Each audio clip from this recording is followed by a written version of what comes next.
Week 1 is officially in the books, and now is the perfect time to take advantage of overreactions in your Dynasty leagues. Today, I'm breaking down my top 8 Dynasty buys after Week 1, players who I believe are either undervalued, overlooked, or just entering situations that could explode in the weeks ahead. Some of these names might surprise you, but each of these guys have a clear path to boosting their value and helping you win your season, so let's get right into it.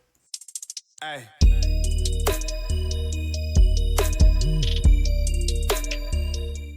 At number 8, we've got Calvin Ridley. I know Week 1 wasn't flashy, a few rough drops limited his production, but let's put that into perspective. The Titans were up against one of the best NFL defenses, and Ridley spent a lot of the day lined up against the reigning Defensive Player of the Year, Pat Surtain. Even with that matchup, he still led Tennessee in targets. That tells me Cam Ward trusts him, and we've already seen that chemistry pop during the preseason as well. Remember, last season, Ridley still managed to eclipse 1,000 receiving yards while catching passes from Mason Rudolph and Will Levis in what was a bottom-tier NFL offense. Now he gets a clear upgrade with Ward under center, and once they're not facing elite defenses, I expect that trust to translate into production. After the drops in Week 1, Ridley's value might take a small dip in the community. That opens the door for contenders to scoop him up at a discount. He's not a target if you're rebuilding, but if you're pushing for a title, Ridley is the perfect wide receiver 3/wide receiver 4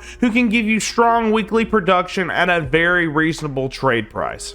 Coming in at number 7, we have Kaleb Johnson, a name a lot of people are already panicking on, and yeah, his Week 1 was nearly invisible. He only had 2 offensive snaps, which was just 4% of the Steelers' snap counts, and he only had 1 rush for -2 yards and no targets. At a glance, that's really concerning, but I can't ignore the flashes that we saw in preseason, and especially with how well Johnson's skill set aligns with that Arthur Smith offense.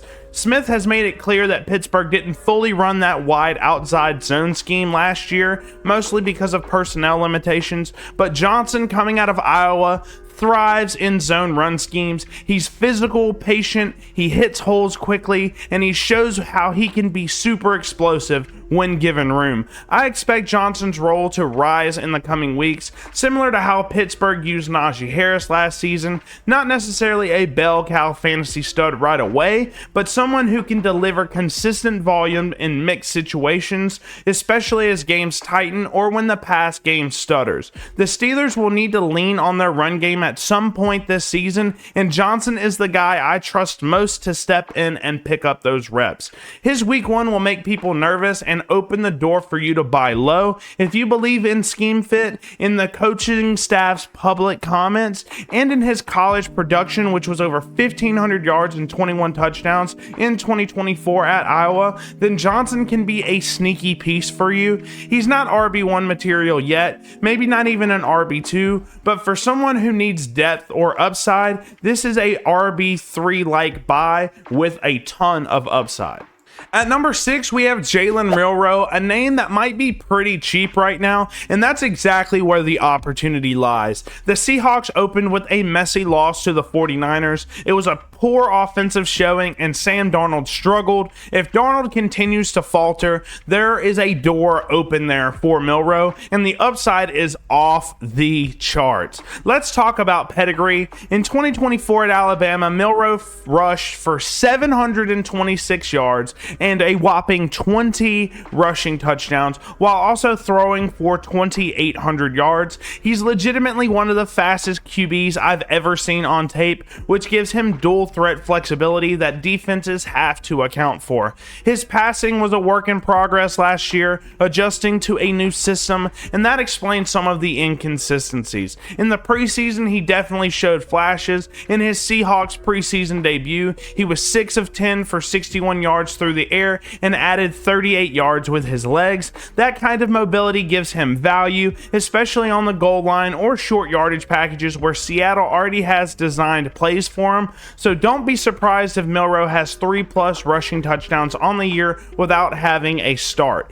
Because Seattle looked rough in week 1 and Milroe was barely used, some will discount him. If you believe in the coaching, the player development, and the inevitability of the QB rotation due to Darnold's uncertain performances, Milroe could be a cheat code. He's not ready to start every week just yet, obviously, but for someone wanting a breakout source of upside, he can return massive value. You need to use him as your long-term bet.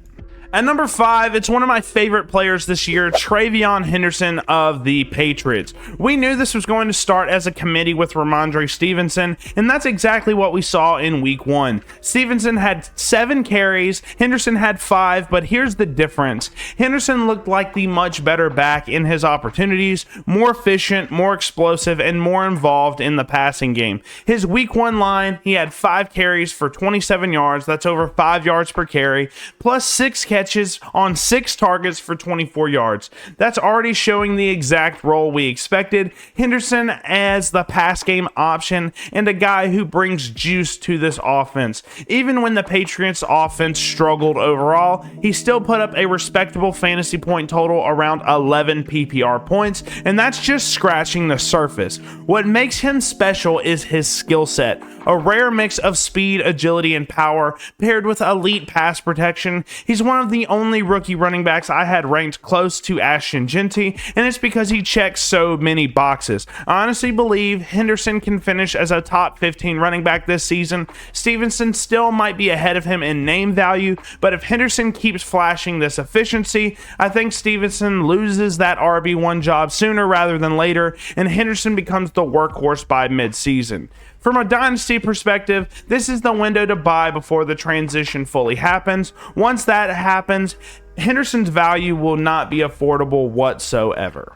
Before we get further into the video, if you're enjoying the content, make sure to hit that like button, subscribe, and don't forget to hit that bell so you don't miss any of my future videos. Also, if you want access to my full Dynasty rankings, you can check out the Google Doc link in the description below. It's completely free to view, and if you want to talk Dynasty all season long with the community, make sure to join the Bobby's Big Board Discord. The link is in the description. Alright, let's get right back to the video.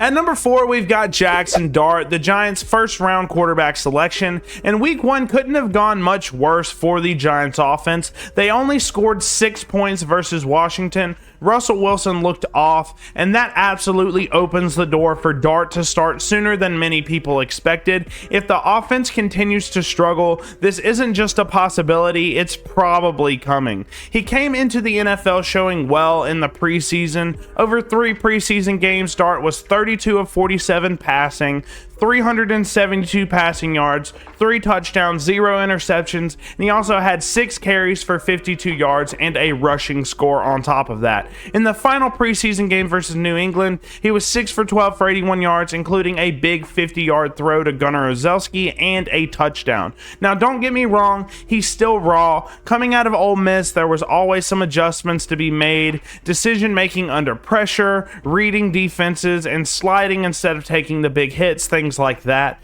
But that's exactly what you want in a young quarterback that you're buying into. Brian Daboll has a track record, example Josh Allen, of developing quarterbacks, and Dart has already flashed enough arm strength, mobility, and poise to believe he could be the guy by mid-season if things don't improve for Russell Wilson. He's got a solid supporting cast as well. Malik Neighbors and Wan'Dale Robinson will act as your wide receiver 1 and 2s. And then you have some solid wide receiver depth as well as some tight ends. The pieces are absolutely there. And in Superflex Dynasty formats, I'm seeing trades already going big for him. Some folks are already offering 2026 first, believing that upside. You may be able to buy low if you price the rookie risk properly. If you believe that timeline is short with Russell Wilson, Dart could hit way above a regular first-round pick. At number 3, I've got Tyler Warren, my tight end one from this rookie class. I've always loved his versatility, and week 1 showed exactly why. Warren caught 7 of 9 targets for 76 yards and even got a rushing attempt. He led the Colts in both receptions and targets in his very first NFL game, and that's a huge sign of how much this offense already trusts him. The Colts used him all over the field. He was used in line, he flexed out, and even motioned into the backfield. He's already looking like a focal point in this offense and Daniel Jones's safety valve. His blend of size, athleticism, and physicality make him a tough cover for both linebackers and safeties. Add in the fact that he's already showing he can block and stay on the field in all situations, and you've got a rookie tight end who's immediately fantasy relevant. We know tight ends usually take time to develop, but Warren is already bucking that trend. If you're in Dynasty, the buy window is still there before his role grows even more. He looks like a guy who could be a weekly tight end one sooner rather than later, and I don't think his price is ever going to be cheaper than what it is right now.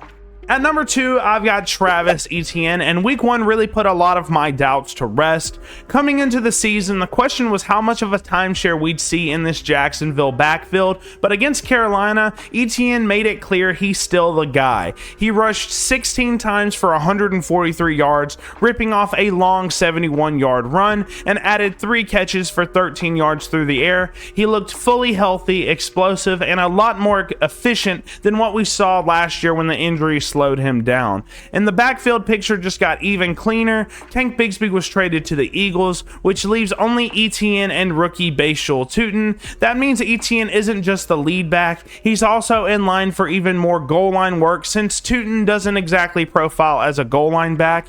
His red zone role should expand, and that's huge for his touchdown ceiling. Another factor here is new head coach Liam Cohen, who has a track record of building balanced offenses that maximize running back production. His history with the Rams and most recently Tampa Bay shows that he has the scheme to scheme backs into space and keep them involved as multi-purpose weapons.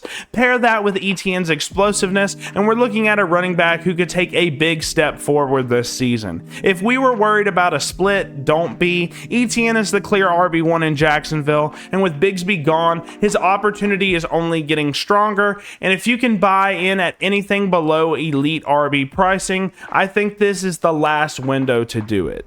And at number 1, it's Harold Fannin Jr., and everything we've seen signals he's going to be the best buy in this rookie class so far. Before the season even started, he was my tight end 2 in pre-draft rankings, then tight end 3 post-draft because of his insane production and versatility at Bowling Green.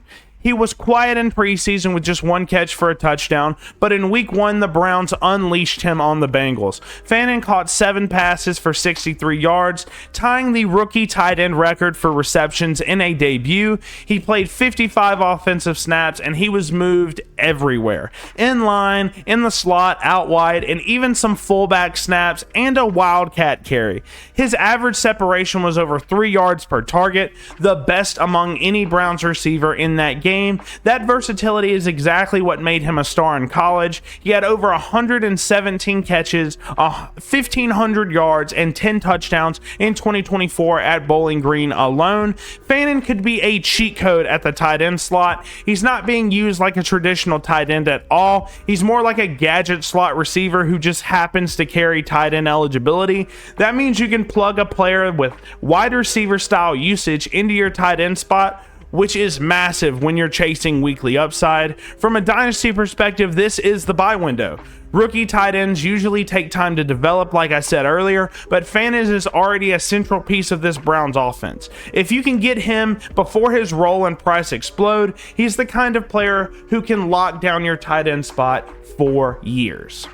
And that wraps up my top 8 dynasty buys after week 1. The key right now is taking advantage of early season overreactions, whether it's veterans being written off too soon or rookies who are just starting to show their upside. These are the players I believe can give you strong returns as the season goes on, both for contenders looking to win now and for managers building long-term value. We'll see how these situations play out in the weeks ahead, but I think these guys are set up big. They're set up for a big role moving forward. Hey.